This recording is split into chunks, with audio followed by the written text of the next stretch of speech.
स्वदेशी तथा वैदेशिक रोजगारमा आबद्ध व्यवसायी, रोजगार कर्मी लगायतको कला, साहित्य, खेलकुद, समाजसेवा, राजनीति अनि संघर्षका कथा लगायत विविध क्षेत्रमा संलग्न जीवनको पृथक पाटोलाई, अझ भनौं लुकेको योगदानलाई हामी रोजगारभित्रको इन्द्रायणी मार्फत प्रस्तुत गर्ने गर्दछौं। सोही अनुरूप आज हामी रोजगारभित्रको इन्द्रायणीमा समेट्दैछौं शून्यबाट मेहनत र संघर्ष गर्दै आएका आकृति रिक्रुटिङ प्रणालीका सञ्चालक कुन्छा दोर्जे डेमडोङको संघर्षको कथालाई अनि मेहनतको कथालाई।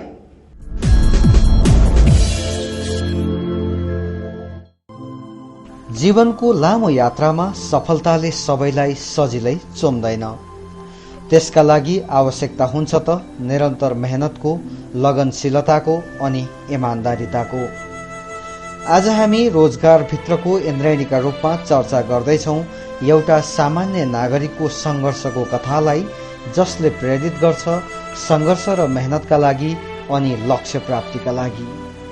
पहाडी जिल्ला सिन्धुलीको भद्रकाली गाविस वडा नम्बर 4 बेसारेको विकट भौगोलिक परिवेशमा सामान्य तामाङ परिवारमा बुबा पूर्णबहादुर डिमडोङ र आमा पूर्णिमाया डिमडोङको जेठो सन्तानको रूपमा जन्मेर जीवनको यात्रालाई मेहनतले रंग्याउन पुगेका एउटा पात्र हुन् कुन्छा दोर्जे डिमडोङ।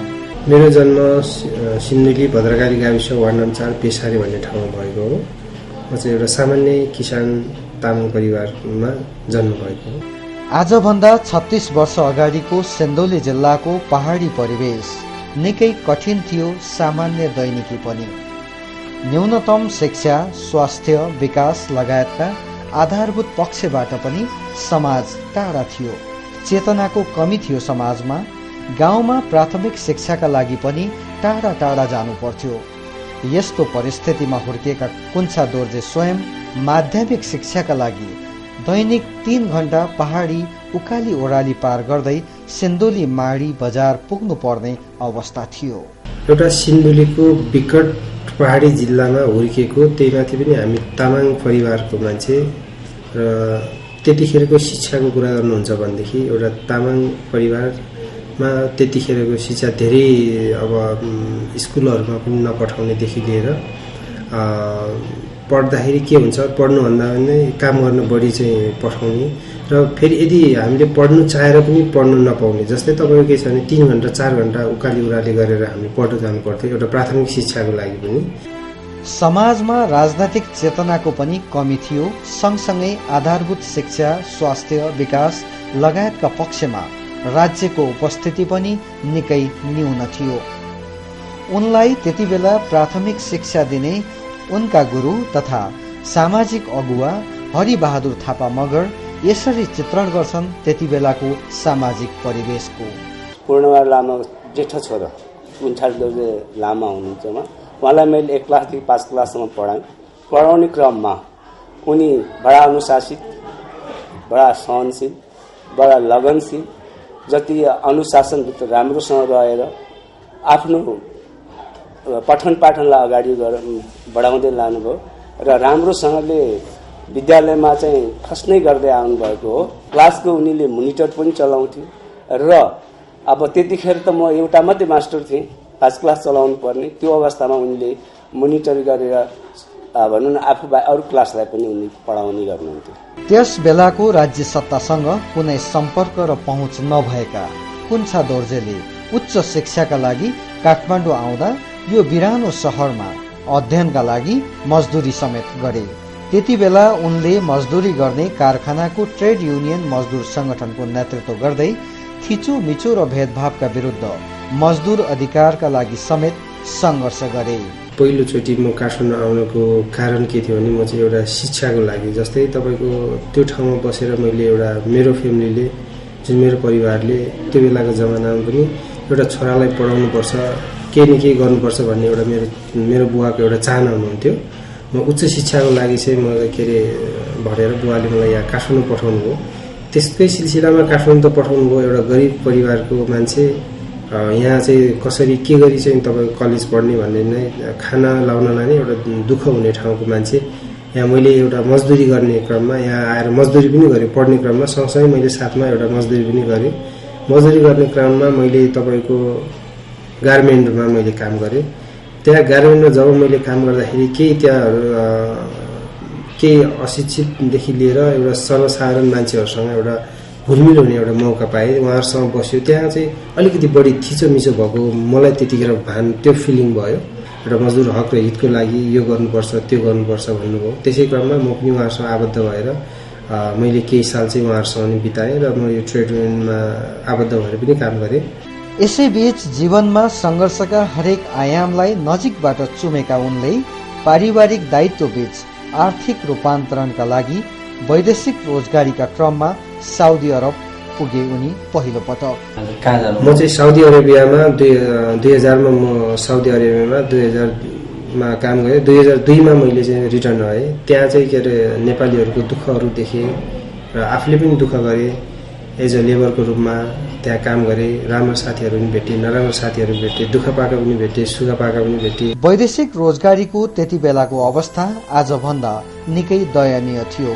संस्थागत अभ्यासको कमी थियो, कामदारको दुःख र पीडा धेरै थिए।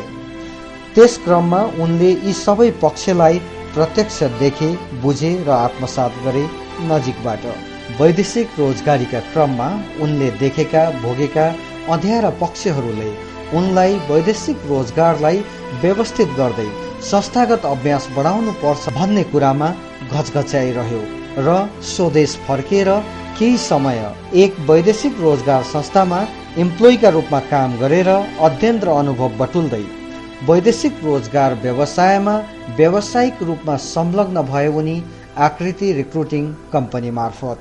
मैले वैदेशिक रोजगारमा जाँदाखेरि एउटा स्थगल जस्तै तपाईँ जुन ठाउँमा मैले जहाँ गएँ त्यहाँ चाहिँ धेरै कुराहरू दुःखहरू देखेँ र यो भित्र पनि केही कुराहरू लुकेको छ। जस्तै केही कुरा अँध्यारो पक्षहरू पनि देखेँ। त्यसैले पनि म यही फिल्डमा आउँछु र म पहिलादेखि नै के गर्ने सोच चाहना भएको मान्छे, त्यही भएर पनि मैले यही व्यवसायलाई चाहिँ अँगाल्न पुगेको। सँगसँगै सामाजिक दायित्वलाई समेत बुझेका मनन गरेका उनले विदेशमा रहेका तामाङ जातिहरूको हितका लागि उनकै पहलमा विभिन्न मुलुकहरूमा शाखा रहेको तामाङ सेवा समाजको कतारमा स्थापना गरी नेतृत्व समेत गरे। तामाङ समाजको स्थापना त्यहाँ भयो। त्यहाँ नेपाली दाजुभाइहरू कतिवटा मेन पावर कतिवटा काम नपाएर कतिवटा के भएर जुन के अलपत्र पर्थ्यो उहाँहरूलाई चाहिँ हामीले डोनेसन उठाएर नेपाल पठाउने काम पनि गरियो। त्यसै सिलसिलामा चाहिँ मैले लगभग 1 साल जति मैले त्यही आबद्ध भएर पनि काम गरियो। सोही अनुरूप विदेशबाट आउने रेमिट्यान्सलाई उत्पादनमूलक काममा लगानी गर्नुपर्छ भन्ने धारणा अनुरूप विदेशमा रहेका तामाङ समाजमा आबद्ध नेपालीहरूको कोष खडा गरी नेपालमा छिमेकी मार्ट नामक सुपर मार्केट सञ्चालन गरी स्वदेशमा लगानी र रोजगारी बढाउने अभियानमा समेत नेतृत्व पङ्क्तिमा छन् उनी। सोही अनुरूप काठमाडौँको बौद्ध महाङ्काल र बौद्ध तीनचोलीमा छिमेकी सुपरमार्केट सञ्चालनमा समेत आइसकेको छ। धेरै तामाङ युकेदेखि लिएर चाहिँ तपाईँको हङकङदेखि लिएर विभिन्न राष्ट्रका जति तामाङ समाजका साथीहरू हुन्छ उहाँहरूले हामीलाई धेरै हौसला दिनुभयो। त्यस पछाडि फेरि पनि हामीले यसलाई निरन्तरता दिनको लागि फेरि हामीले अर्को खोल्न पनि सफल भयौँ र हाल अहिले चाहिँ तपाईँको छिमेकी मार्ट, बौद्ध महाङ्काल र बौद्ध तीनचोलीमा अहिले 2टा अहिले चाहिँ चलिरहेको छ र हामी आगामी आउने अब 2-3 महिनाको अन्तरालमा फेरि हामी चाहिँ चाँडै नै फेरि अर्को पनि खोल्न गइरहेछौँ। वैदेशिक रोजगार व्यवसायका सँगसँगै उनका विभिन्न सामाजिक संलग्नताहरूले उनलाई बेला बेलामा विभिन्न सङ्घ संस्था तथा सरकारवाला निकायबाट सम्मान समेत गर्दै आइरहेका छन्। आफूले विकट पहाडी जिल्लामा जन्मेर भोग्नु परेको न्यूनतम अवसर, सम्भावना र पहुँचको कमी अबका पुस्ताले भोग्न नपरोस् भन्ने भावना सामाजिक दायित्वका रूपमा लिएर अघि बढिरहेका छन् उनी। यी सबै सङ्घर्षबीच आफ्ना अभिभावकको आशीर्वाद लिन र आफ्नो स्थानीय ग्रामीण क्षेत्रको हितका लागि उनी बारम्बार गाउँ पुगिरहन्छन् आफ्नो कर्तव्य सम्झेर र त्यहाँको सामाजिक दायित्वमा सक्रिय हुन्छन्। अब सधैँ आफूले नपढे तापनि छोराछोरीहरूलाई पढाएर केही गर्छ कि भनेरै पढाउनु खोजे हो। मैले पढाएको थियो, सकेसम्म अलिअलि पढाएँ। अब पढाएको मैले पढाए अनुसारले छोराहरूले पनि गर्दै लाग्यो, ठिकै छ। ऐतिहासिक, सांस्कृतिक र पर्यटकीय महत्त्व बोकेको सिन्धुली गढी नजिकैको भद्रकाली गाविसका कुन्छा दोर्जे डिमडोङ तामाङ ऐतिहासिक महत्त्व बोकेको सिन्धुली गढीको प्रवर्धन र विकासका लागि समेत दीर्घकालीन रूपमा अघि बढ्ने तयारीमा छन्। म आफ्नो जुन ठाउँमा म हुर्केँ र जुन ठाउँबाट म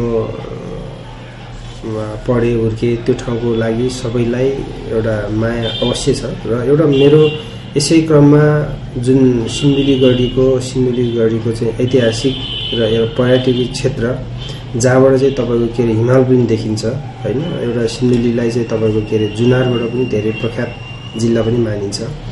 त्यस्तो ठाउँमा हामीले अहिले सिन्धुली गढीको कुनै पनि चाहे मिडिया र यो राज्यबाट कहीँबाट पनि अहिलेसम्म केही पनि भइरहेको मैले देखिरहेको छैन। र मेरो एउटा चाहना पनि के छ भने त्यो सिन्धुली गढीलाई एउटा पर्यटकीय क्षेत्र बनाउनलाई मेरो ठुलो योगदान दिने मेरो इच्छा छ। मैले जहाँसम्म म सक्छु र त्यहाँको स्थानीय जुन अगुवाहरू हुनुहुन्छ उहाँहरूसँग पनि म चाहिँ के अरे बार कुरा पनि गरिरहेको हुन्छु र बार म फुर्सद हुँदाखेरि म आफ्नो जिल्लामा एक दिनको लागि भए पनि म आफ्नो जिल्लामा गएर केही साथीभाइहरूसँग सरसल्लाह गर्ने कोसिस पनि गर्छु। समग्र वैदेशिक रोजगार व्यवसाय र वैदेशिक रोजगारमा जाने कामदारका लागि व्यावसायिक र सामाजिक सङ्घर्षबाट अनुभव लिइरहेका कुन्छा दोर्जे डिमडोङ समग्र वैदेशिक रोजगार व्यवसाय र वैदेशिक रोजगारमा जाने कामदारका सम्बन्धमा यसो भन्छन्। नेपाल वैदेशिक रोजगारमा कमी कमजोरी यता कता छ होला, त्यसलाई कसरी चाहिँ यदि हामी वैदेशिक रोजगार व्यवसायी साथीहरूले पनि सबैजनाले एकबद्धता भएर यहाँ प्रायः जसो बढी व्यवसायी भन्दा पनि राजनीतिकरण बढी भइरहेको म देख्छु। त्यसैले पनि यो व्यवसायलाई अलिकति व्यावसायिक बनाउन नसक्या होला। यदि राजनीति आफ्नो ठाउँमा छ र एउटा व्यवसाय आफ्नो ठाउँमा छ, यदि व्यावसायिक रूपमा व्यवसाय गर्ने हो भने सबै एकता भएर यदि काम गर्यो भने यो व्यवसाय अवश्य पनि राम्रो हुन्छ र म चाहन्छु अवश्य राम्रो हुनेछ र सबैजनाले यो व्यवसाय भनेको राम्रो व्यवसाय हो भन्ने भन्छ भन्ने मलाई पूर्ण विश्वास छ। पहिलो कुरा म के भन्छु भने जाने साथीभाइहरूले म के काममा जाँदैछु, मैले के काम गर्न सक्छु त्यो बुझेर यदि जानुभयो भने अवश्य पनि राम्रो हुन्छ। सिप हामी नेपालीहरूमा सिपमूलक काम केही पनि छैन। मैले यति पढाएको छु भन्छ, 10 क्लास पढाएको छु भन्छ, 11 पढाएको छु भनेको छ, तर सिप रूपमा केही पनि देखिन। यदि उहाँ बाहिर जाने भनेको बोर्डमा चाहिँ पैसा फलेर टिप्न जाने होइन, त्यहाँ काम गरेर कामको परिश्रम लिन जाने हो। तर हाम्रो जुन एउटा के छ भने हामी जाने मान्छेहरूले पनि एउटा सिप सिकेर गयो भने अवश्य पनि राम्रो हुन्छ। जीवनको यात्रामा शून्यबाट सङ्घर्ष गर्दै विभिन्न न्यूनतम आधारभूत पक्षबाट समेत वञ्चित, पहुँच र सम्पर्क नभएका सामान्य तामाङ परिवारमा जन्मेका कुन्छा दोर्जे डिमडोङ आजको व्यावसायिक अनुभव र जिम्मेवारीसँग हातेमालो गरिरहेका एक सङ्घर्ष र मेहनतका पर्याय हुन् भन्दा दुई मत नहोला। उनका यी सङ्घर्षका पाइलाहरूले अझै सफलता चुम्दै जाउन्, हाम्रो शुभकामना।